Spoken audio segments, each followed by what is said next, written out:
Okay, guys. So, since the last time that I decided that I was going to be building a full stack web application, uh, as I say that I'm going to be building everything really by myself, except for the dependencies, of course. I don't have to really invent the wheel. So, I shared. I think I'll say that I'll have obviously a PRD. I do have the product requirement document. And as of now, I do have the endpoints for the back end, of course, and the payloads that are expected on the back from the back end. Then I also look at the front end and what is expected of those endpoints. Now, I'm basically posting this as a way to show the update status of where the application is at, or where the progress that I've made so far. So I've done the designing, and this is it as you can see it. Let me just make it more visible. It went through quite a bit of iteration. Mostly the layout stayed mostly the same, but the colors have changed quite a bit. I've really zoned into one particular color palette that I adopted from Coolers. So it's this kind of green that has a military vibe to it. So as you can see, I do have my dashboard reporting on the tasks that, for example, you have the projects, how many projects, it will report to you how many projects we currently have running, how many tasks have been completed, how many tasks are still open, tickets, and stuff like that. Then you also have a report in a pie chart of the same information. Then we do have a bar chart as well. So this is the basic UI of the dashboard. Then the page that follows next is the project page. On this page, you basically then get to see.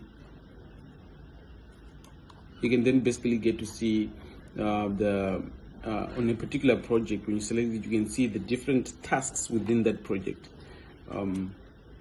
As you can see here, you have the tasks that still has a status of to do.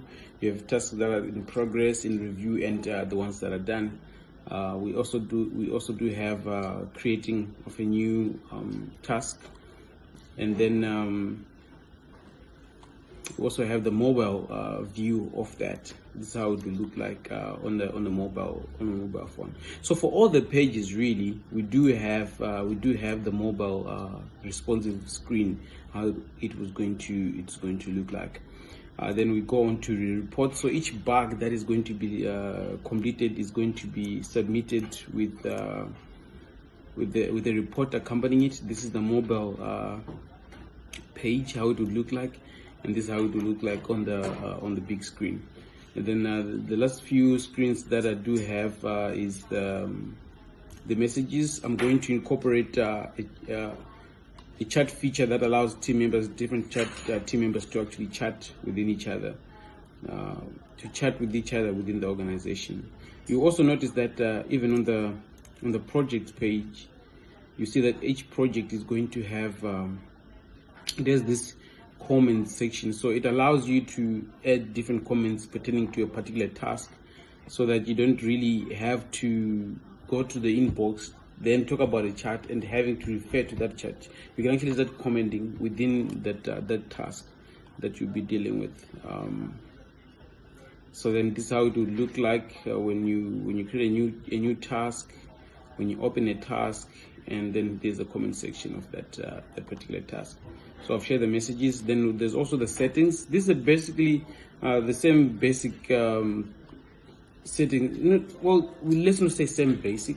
It's basically the settings page that allows you to change your profile name, maybe your email and your phone. Then you can also change the appearance of the application on your as to your preference. And then this is the mobile version on a small screen. Now this is the page for adding a new project. I think this one is pretty straightforward. And then the last page that I have at the moment is basically authentication page. So this is the first login or sign up screen that you come across. So that's basically the you could say the progress we've made at this moment. We're going to then move on to start looking into creating the back end and the different aspects of the back end. You're looking at the different entities and the relationship between these entities. Since we're going to be using data JPA, I'm going to look at the relationship that we're going to have within these entities. I'm actually what I've decided to do is to first create an ERD, edit relationship diagram using my SQL, and then reverse map entities, the classes that I will have in my Java project. So that's basically where we are at the moment. Cheers, thanks for keeping in touch. Okay guys, so